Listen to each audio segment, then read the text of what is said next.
we've got a story from CNN. CNN debate set with Trump and Biden going head to head.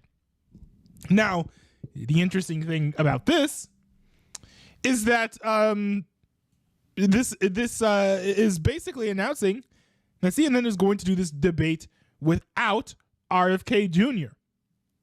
Without RFK Jr., which, by the way, we previously covered. RFK Jr. was in talks with CNN to be included in the debate. CNN then announced some criteria that RFK Jr. just wasn't able to achieve. We see here, RFK Jr. responded by filing an FEC complaint regarding CNN's debate rules. Now, it says here, Kennedy's complaint filed on Wednesday alleges that CNN, along with Trump, Biden, and their campaigns collectively engaged in flagrant violations of the Federal Election Campaign Act to not have the independent candidate on the network's June 27th debate. The violations occurred when, based on available evidence, CNN colluded with the Biden committee and the Trump committee to schedule and did schedule a debate with the criteria that were designed to result in the selection of certain pre-chosen participants, namely Biden and Trump, in a clear breach of federal campaign finance law. Says Lorenzo Holloway. CNN is making prohibited corporate contributions to both campaigns, and the Biden committee and Trump committee have accepted these prohibited corporate contributions. I don't know what those contributions are. Let's see here. CNN said the complaint was baseless since for now Kennedy does not meet the network's polling criteria and has yet to gain ballot access needed to win the White House bid.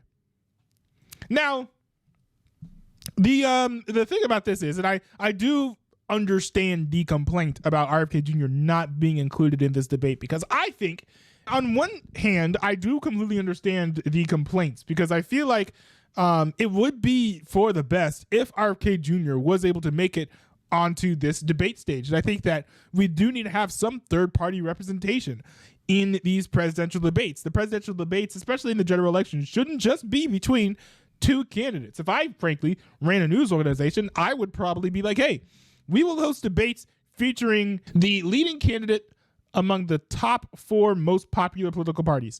So if like the Libertarians were the most popular political party, or the third or fourth most popular political party, then their nominee would be up there on the stage. I just think that'd be a great thing for democracy, and also would be a little bit better for the ratings as well, because instead of having these sort of like known folks show up on stage and everyone already knows who they are and they know what they're going to say and all that stuff, you then have some wild cards in the debate. And people are like, oh, well, who is this guy? What's this guy about? And it makes things a little bit more interesting. But also, from a democracy standpoint, it opens up people's eyes to new voters. Now, to be fair, no one is keeping people from voting a third-party candidate into office. You can write it whatever candidate you want, and then maybe that person could win. The problem is a lot of people just watch mainstream news when it comes to deciding who they're going to vote for and who they're not going to vote for. So as far as people are concerned, they feel like if the mainstream media says this person is an option to vote for, and this person is like a viable candidate who could possibly win, then they'll be like, okay, that's someone that I can root for.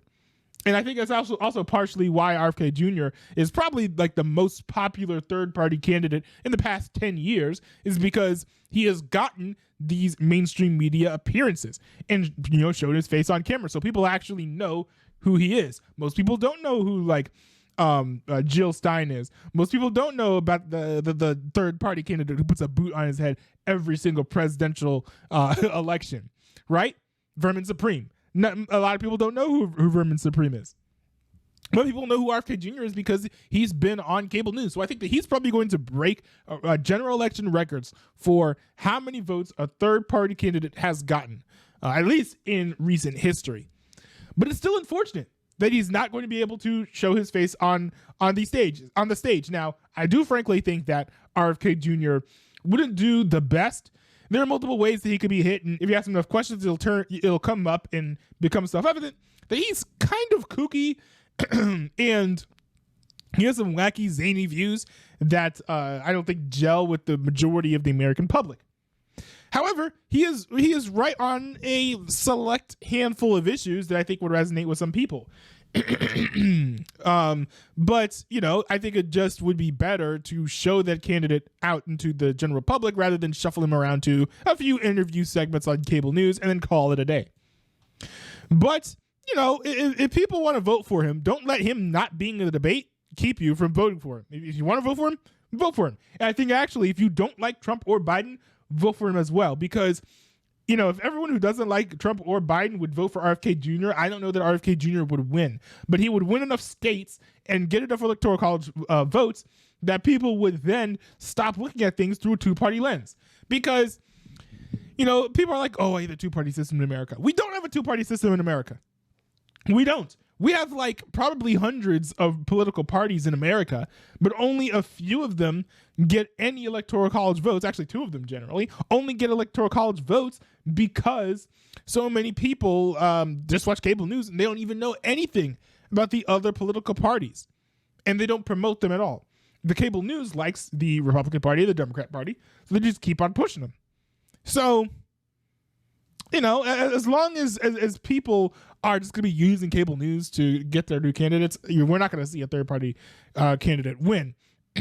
But I do hope that in the future, at the very least, we do get more, interview segments from the mainstream media of these candidates, because I think it would be for the best. And then I think over time, eventually, we might actually see a third-party candidate win a presidential election, which would, I think, be a great day for America.